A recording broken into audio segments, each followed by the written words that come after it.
माहौल बनत है धीरे धीरे आवे वाले चुनौआ में, माहौल बनत है धीरे धीरे आवे वाले चुनौआ में। बने मदारी बह रुपया परधन में देखो गौआ में, परधन में देखो गौआ में। अब मुस्कई है हाथों जोरिया गोरो पकड़ कर रोइबो करी, जब तक ओटवा पर न जाई बस्ता वस्ता धर न जाई तब तक ऐसे करी है सेवा, सबके बोझा ढोइबो करी है, सबके बोझा ढोइबो करी है। बस मतलब के खातिर नकुना घिसिए तोहरे पौआ में की घिसिए तोहरे पौआ में। बने मदारी बह रुपया परधन में देखो गौआ में, परधन में देखो गौआ में, परधन में देखो गौआ में। जीत गए तो भेद न पैबो पांचों सलिया गुजर जाई, लुटिए खाली काम न करिए बनलो रहिया उजर जाई कि बनलो रहिया उजर जाई। जनता घाम बता सही अपने बैठी है छौआ में कि अपने बैठी है छौआ में। बने मदारी बह रुपया परधन में देखो गौआ में आवे वाले चुनौआ में। हरदम धोखा खाला जनता तबो समझ न पावेला कि तबो समझ न पावेला। घूम घूम हर 5 साल में आखिर चुनौआ आवेला,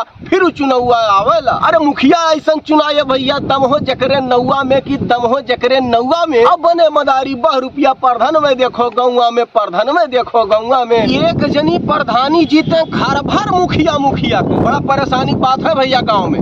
अगर एक जनी प्रधानी जीत गए तो उनके पूरा इतना घराना हो कुल मुखिया हो जाइए, वो केहू के नहीं सुनते, सब उनके सुने चाहे जस्ती चाहे जबरदस्ती। कि एक जनी प्रधानी जीते घर भर मुखिया मुखिया के कि घर भर मुखिया मुखिया के। सब अपन भौकाल जमावे, दुख के समझे दुखिया के कि दुख के समझी दुखिया के। सब तो ठाट दिखावत बाटे, सब लागल बा दउआ में कि सब लागल बा दउआ में। बने मदारी बह रुपया परधन में देखो गौआ में, परधन में देखो गौआ में, परधन में देखो गौआ में। देखभाल प्रधान चुनो ना बिको की रुपया पैसा पे, ना बिको की रुपया पैसा पे। अगर ससुर वो धोखा दे दे, अगर ससुर वो धोखा दे दे बैठाई घुमाओ भैंसा पे, बैठाई घुमाओ भैंसा पे। जब बिना घूस वाला प्रधान चुनबो तो तुम्हें पूरा हक रही कि ओकरे साथे तू चाहे जोन कह सकत हो भैया, चाहे जोन बतवा लो, चाहे जोन काम करा ले।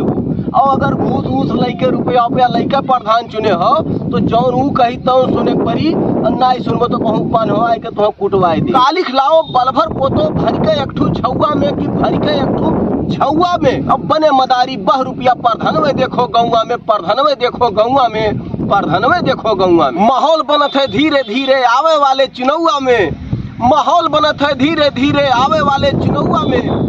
बने मदारी बह रुपया परधन में देखो गौआ में, परधन में देखो गौआ में। भैया आप लोगों से अनुरोध बा, निवेदन बा, प्रार्थना बा कि आप लोग ऐसा प्रधान चुना, ऐसा प्रत्याशी चुना और देखावटी वालन के हवाई फायर मारल वालन के प्रधान कब्बो न चुने भैया। जेका कुछ पता ना होगा, खाली पता बा कि अपन जेब बा अपन पेट बा।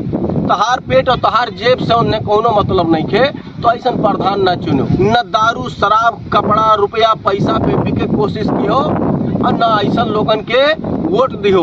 अगर केहू रुपया पैसा देत है तो ओका लेके धैलो ना भैया, के तो से मांगे जात है, लेके धैलो। लेकिन प्रत्याशी अपने मन के चुनो। और जय हिंद जय भारत है।